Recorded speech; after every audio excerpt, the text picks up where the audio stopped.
નમસ્કાર મિત્રો, આજે એક અગત્યની થિયરીની ચર્ચા કરું છું કે દ બોગલીનું સમીકરણ અથવા તો દ્રવ્ય વિકિરણ એ બે પ્રકારનો ગુણધર્મ ધરાવે છે. મેં ગઈકાલે લેક્ચરમાં ચર્ચા કરી હતી કે સૂક્ષ્મ કણો જેને ફોટોન એટલે પ્રકાશ, વિકિરણ કહો કે પ્રકાશ કહો કે પછી ફોટોન કહો, ત્રણેયનો અર્થ એક સમાન જ છે. સૌ પ્રથમ પ્રકાશમાં તરંગ પ્રકૃતિ પૂર્વાર્થે કે પ્રકાશ से तरंगित गति करे આ રીતે.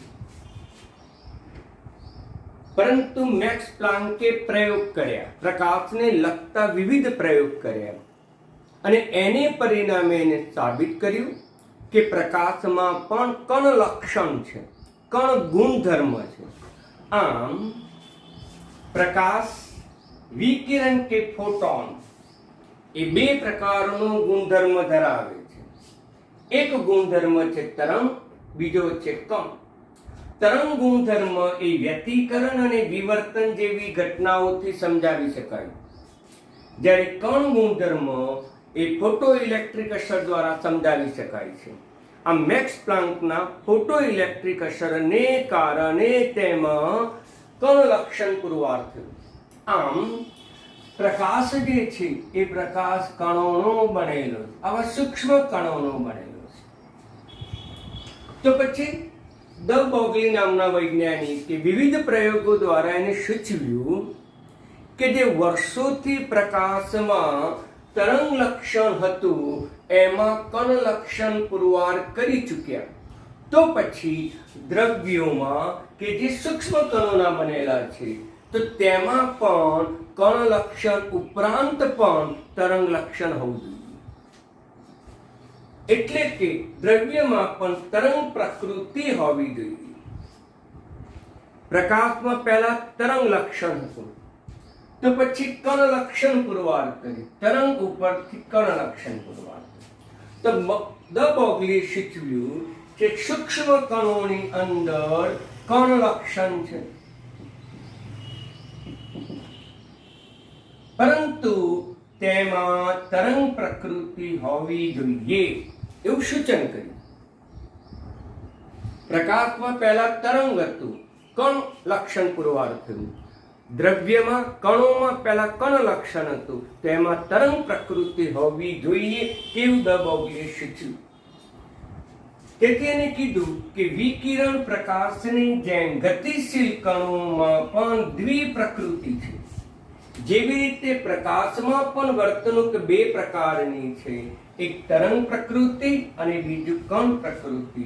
તો તે જ રીતે દ્રવ્યમાં પણ બે પ્રકૃતિ, બે વર્તણૂક હોવું જોઈએ.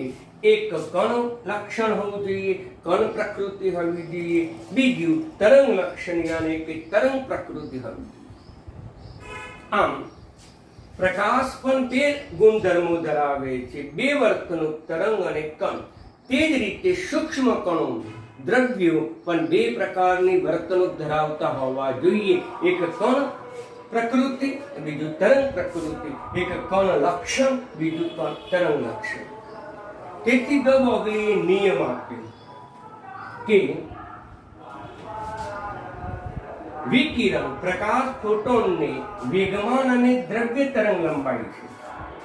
પ્રકાશમાં તરંગ લંબાઈ છે કારણ કે એની અંદર તરંગ લક્ષણ છે, અને તરંગ લક્ષણ હોવાથી તેમાં તરંગ લંબાઈ પણ છે અને વેગમાન પણ છે.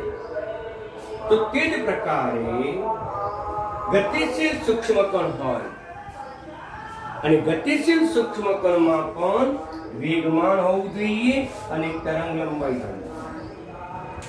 બિલકુલ સરળ પરિભાષામાં કહું તો પ્રકાશમાં બે ગુણધર્મો, એક તરંગ અને બીજું કણ. તે જ રીતે સૂક્ષ્મ કણોમાં, દ્રવ્યમાં પણ બે ગુણધર્મો, એક કણ લક્ષણ, તરંગ લક્ષણ.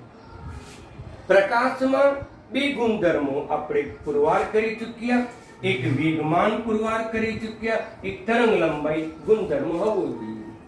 તો તે જ રીતે ગતિશીલ સૂક્ષ્મ કણમાં પણ વેગમાન અને તરંગ લંબાઈ હોવી જોઈએ.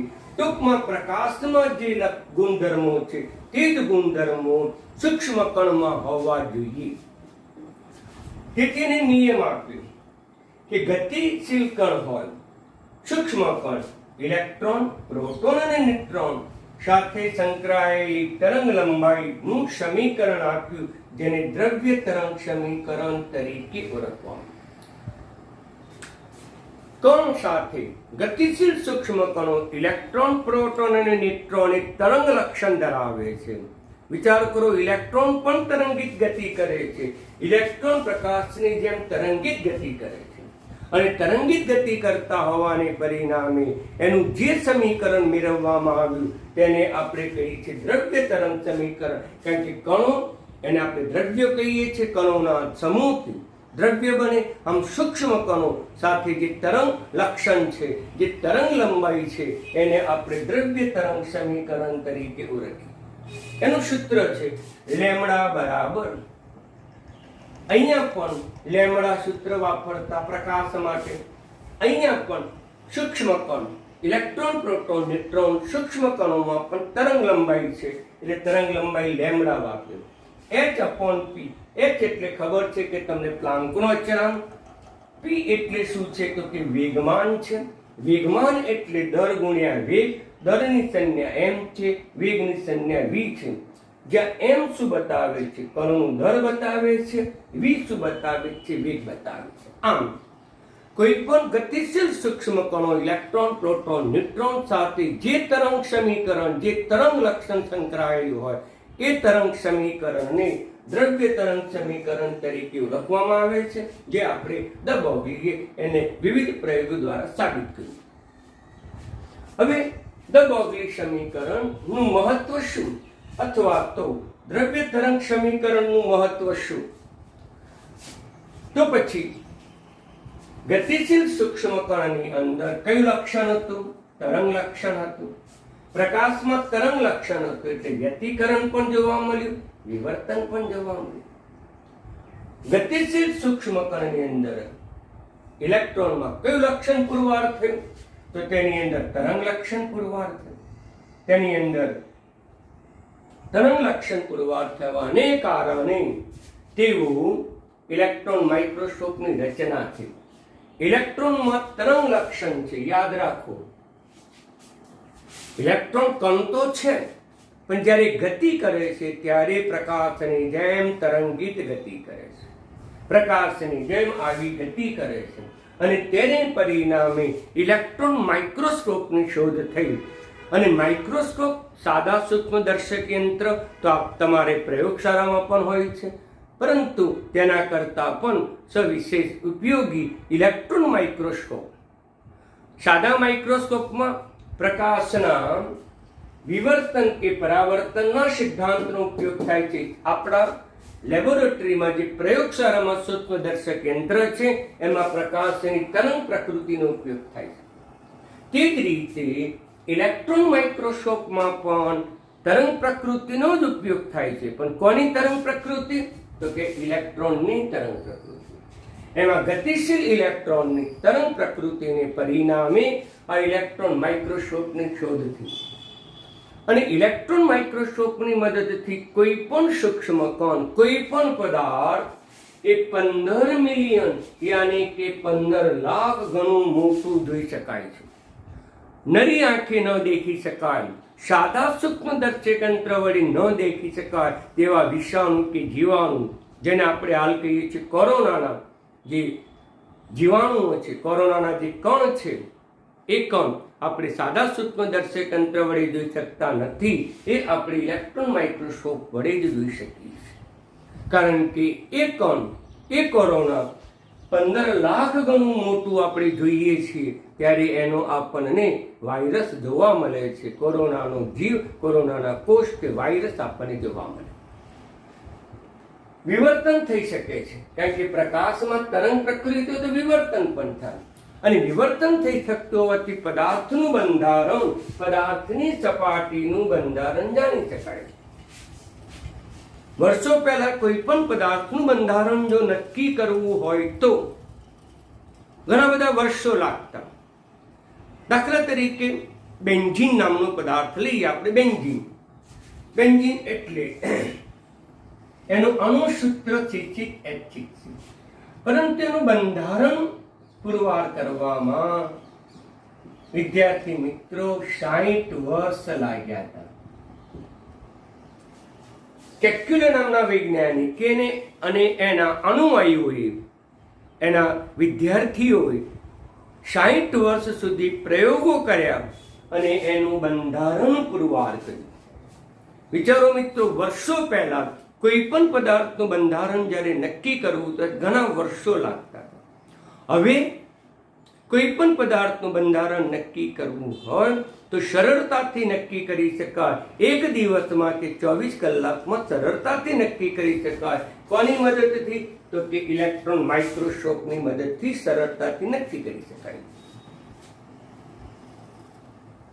આમ કોઈ પણ સૂક્ષ્મ કણ હોય, કોઈ પણ પદાર્થ હોય જે નરી આંખે દેખી શકાતો ન હોય, તેનું પણ બંધારણ આ ઇલેક્ટ્રોન માઇક્રોસ્કોપની મદદથી થઈ શકે.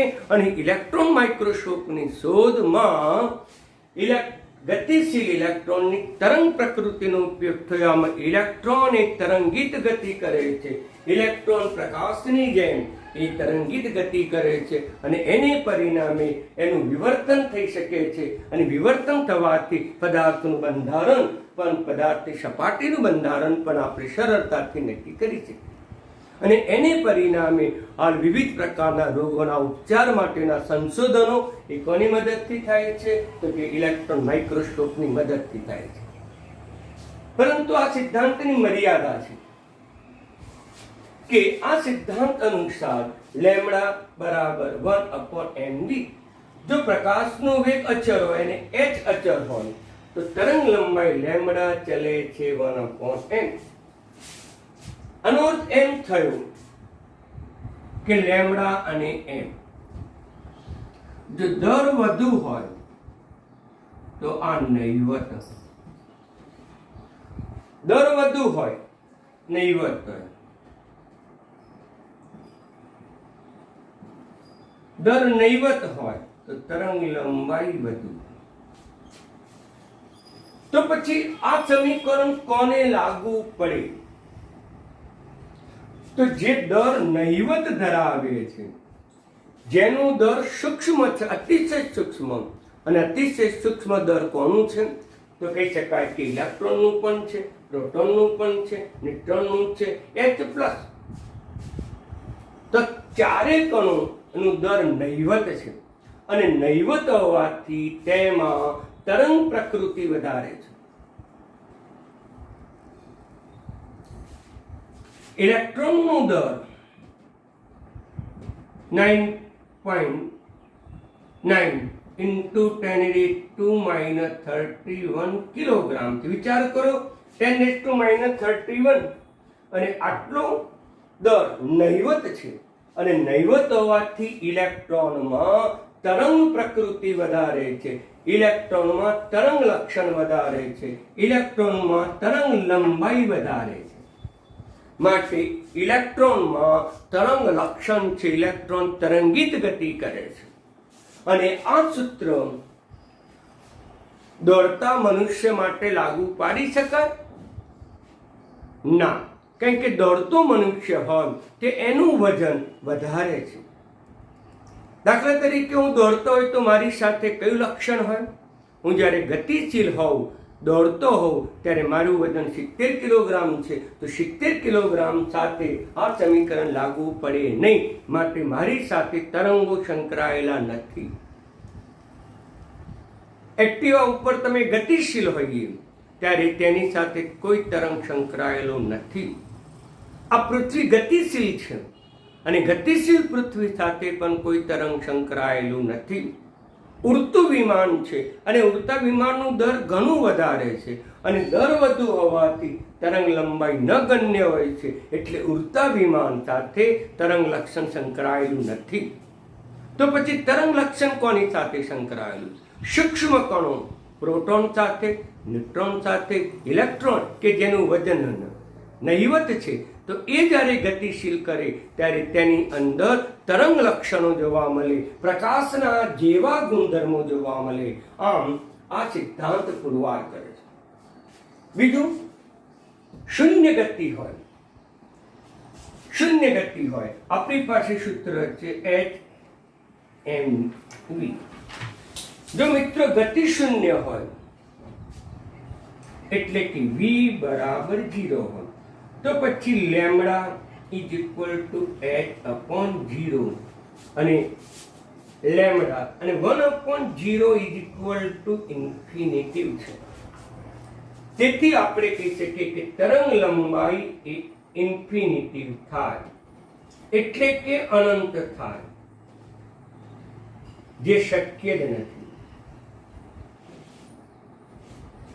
મિત્રો સમજણ પડી કે જો ગતિ શૂન્ય હોય, v બરાબર તમે 0 મૂકો તો h/0, પરંતુ 1/0 બરાબર ઇન્ફિનિટી થાય, તો પછી લેમ્ડા જે છે એ લેમ્ડા અનંત થાય, તરંગ લંબાઈ અનંત થાય. અને અનંત તરંગ લંબાઈ મિત્રો શક્ય જ નથી. માટે આ સૂત્રની મર્યાદા બે છે. પહેલી મર્યાદા, ગતિશીલ કણ હોવો જોઈએ, એટલે કે ગતિ શૂન્ય ન હોવી જોઈએ, પહેલી મર્યાદા. બીજી મર્યાદા કે ભારે પદાર્થો, સ્થૂળ પદાર્થો, દર ધરાવતા પદાર્થો એના માટે લાગુ પડતું નથી, જેનું દર અતિ સૂક્ષ્મ છે. 4 ઇલેક્ટ્રોન, પ્રોટોન, ન્યુટ્રોન અને H+ એનું દર અતિશય નહિવત સૂક્ષ્મ છે. તેથી તેના માટે જ આ સિદ્ધાંત લાગુ પાડી શકાય છે. મિત્રો ક્લિયર કોન્સેપ્ટ? બહુ જ અગત્યનો સિદ્ધાંત છે. એટલે થિયરીમાં ઘણી વખત તમને 3 ગુણનો પ્રશ્ન પૂછાય છે, અને આ 3 ગુણનો પ્રશ્ન તમારે તૈયાર કરવાનો પણ સિમ્પલ છે. આટલું લોજિક વિચારવાનું છે કે સૌ પ્રથમ પ્રકાશ હતો, વિકિરણ હતું, અને વિકિરણમાં તરંગ લક્ષણ હતું, અને એ તરંગ લક્ષણને પરિણામે બે ગુણધર્મો સમજાવી શકાય છે, વ્યતિકરણ અને વિવર્તન. ત્યાર પછી મેક્સ પ્લાન્કે પ્રયોગ કર્યા પ્રકાશને લગતા, અને એને પુરવાર કર્યું કે પ્રકાશમાં કણ લક્ષણ હોવા જોઈએ, પ્રકાશ કણોનો બનેલો હોવો જોઈએ. અને ત્યાર પછી ફોટો ઇલેક્ટ્રિક અસરને આધારે પુરવાર કર્યું કે પ્રકાશમાં કણ લક્ષણ છે. આમ પ્રકાશ કેટલા ગુણધર્મો જોવા મળે?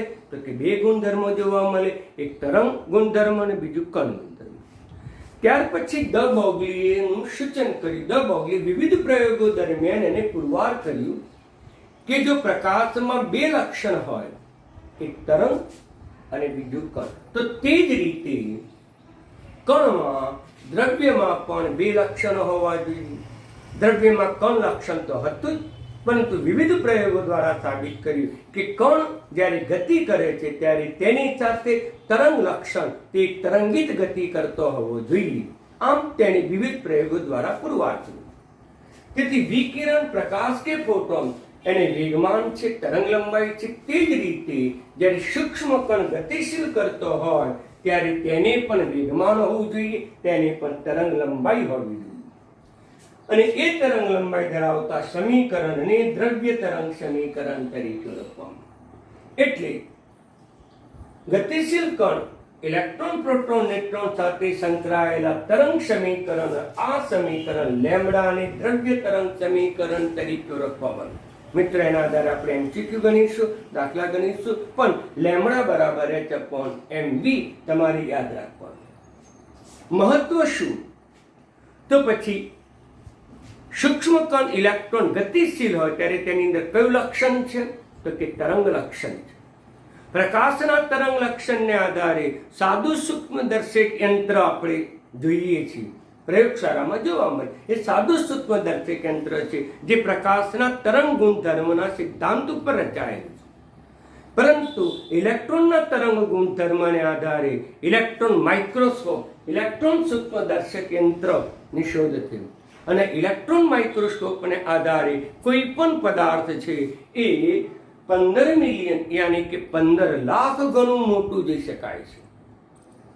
આપણે કોરોના વાયરસનું જોવો હોય તો સાદું સૂક્ષ્મદર્શક યંત્ર ન ચાલે, પ્રયોગશાળામાં રહેલું સૂક્ષ્મદર્શક યંત્ર ન ચાલે. આપણે કોનો ઉપયોગ કરવો પડે? કોરોના વિષાણુને જોવા માટે, એનું કદ માપવા માટે ઇલેક્ટ્રોન માઇક્રોસ્કોપ આપણે ઉપયોગ કરવો પડે. બીજું, પ્રકાશનો ઇલેક્ટ્રોન તરંગી ગતિ કરે છે પ્રકાશની જેમ. તેથી પ્રકાશ વિવર્તન કરે તો ઇલેક્ટ્રોન પણ વિવર્તન કરે, અને વિવર્તનને પરિણામે કોઈ પણ પદાર્થનું બંધારણ આપણે સરળતાથી જાણી શકીએ. મેં અગાઉ વાત કરી તે મુજબ બેન્ઝીન 686 એનું બંધારણ પુરવાર કરતા કેક્યુલે નામના વૈજ્ઞાનિકને 60 વર્ષ થઈ ગયા હતા. વિચારજો મિત્રો. પણ હવે કોઈ પણ પદાર્થનું જો આપણે બંધારણ નક્કી કરવું હોય, એનું સંપૂર્ણ બંધારણ નક્કી કરવું હોય તો આપણે ઇલેક્ટ્રોન માઇક્રોસ્કોપની મદદથી સરળતાથી બંધારણ 1 દિવસની અંદર આપણે સરળતાથી નક્કી કરી શકીએ છીએ. પરંતુ એની મર્યાદા છે કે લેમડા ચલે છે 1/m, અને 1/m દર જેમ વધુ તેમ તરંગ લંબાઈ ઓછી. વધુ દર ધરાવતા પદાર્થ સાથે તરંગ લંબાઈ વધતી નથી. જેમ કે ગતિશીલ મનુષ્ય હોય, ગતિશીલ વિમાન હોય કે ગતિશીલ પૃથ્વી છે, આ ત્રણેયમાં દર ઘણું વધારે છે. અને દર ઘણું વધારે હોવાથી તે ગતિ કરે ત્યારે એની સાથે તરંગ લંબાઈ સંકળાયેલી નથી, લેમડા સંકળાયેલું નથી. લેમડા શૂન્ય હોય છે એમ કહો તો પણ ચાલે. તમે એક્ટિવા ઉપર ગતિશીલ કરો કે સાયકલ ઉપર ગતિશીલ હોય ત્યારે તમારી સાથે તરંગ લક્ષણ સંકળાયેલું નથી. બીજું, શૂન્ય હોય. જો ઇલેક્ટ્રોનની ગતિ જ શૂન્ય હોય તો આપણે તરંગ લંબાઈ માપી શકતા નથી, કારણ કે શૂન્ય v બરાબર શૂન્ય લઈએ તો h/0. તેથી 1/0 = ઇન્ફિનિટી, અને ઇન્ફિનિટી એટલે અનંત. જ્યારે વેગ શૂન્ય હોય ત્યારે લેમડા શું બની જાય? ઇન્ફિનિટી બની જાય, તરંગ લંબાઈ અનંત બની જાય, જે આપણે માપી શક્ય નથી. માટે જ્યારે વેગ શૂન્ય બને ત્યારે આ સિદ્ધાંતનો પણ ઉપયોગ કરી શકતા નથી. એટલે મિત્રો, આના આધારે ઘણા બધા એમસીક્યુની મેં ચર્ચા કરી, તમને વધારે ઉપયોગી છે. આ ઉપરાંત મેં એની સંપૂર્ણ નોંધ મેં તમને ટેમ્પલેટ દ્વારા પણ મોકલી આપી છે. હવે આવતા લેક્ચરની અંદર આપણે અદ્રવ્ય સમીકરણનો પણ ઉપયોગ કરીશું. આ સમીકરણના આધારે આપણે એમસીક્યુ ગણીશું. આ ઉપરાંત હું તમને થિયરીના કેટલાક પ્રશ્નો મોકલી આપીશ મિત્રો, અને એ થિયરીની નોટ્સ તમે બનાવજો, અથવા તો એ પ્રશ્નો તમે એક પરીક્ષાની જેમ એ થિયરી તમે તૈયાર કરીને નોટ્સમાં લખજો, અને એ નોટ્સ મને મોકલી આપજો, જેથી કરીને થિયરીમાં જરૂરી સુધારા વધારા કરી શકીએ. એટલે આપણી થિયરીનો એકમ ટેસ્ટ પણ આપણે લઈશું. એમસીક્યુનો ટેસ્ટ પણ હું તમને અવારનવાર મોકલી આપીશ. પ્રશ્નો મેં તમને પહેલા પ્રકરણમાં પણ મોકલી આપેલા છે મિત્રો, એવા બીજા પ્રકરણમાં મોકલી આપીશ. ઓકે, મહેનત કરો. ન સમજણ પડે તો મને ટેલિફોન દ્વારા કે વોટ્સઅપ દ્વારા પૂછી શકો છો. અસ્તુ.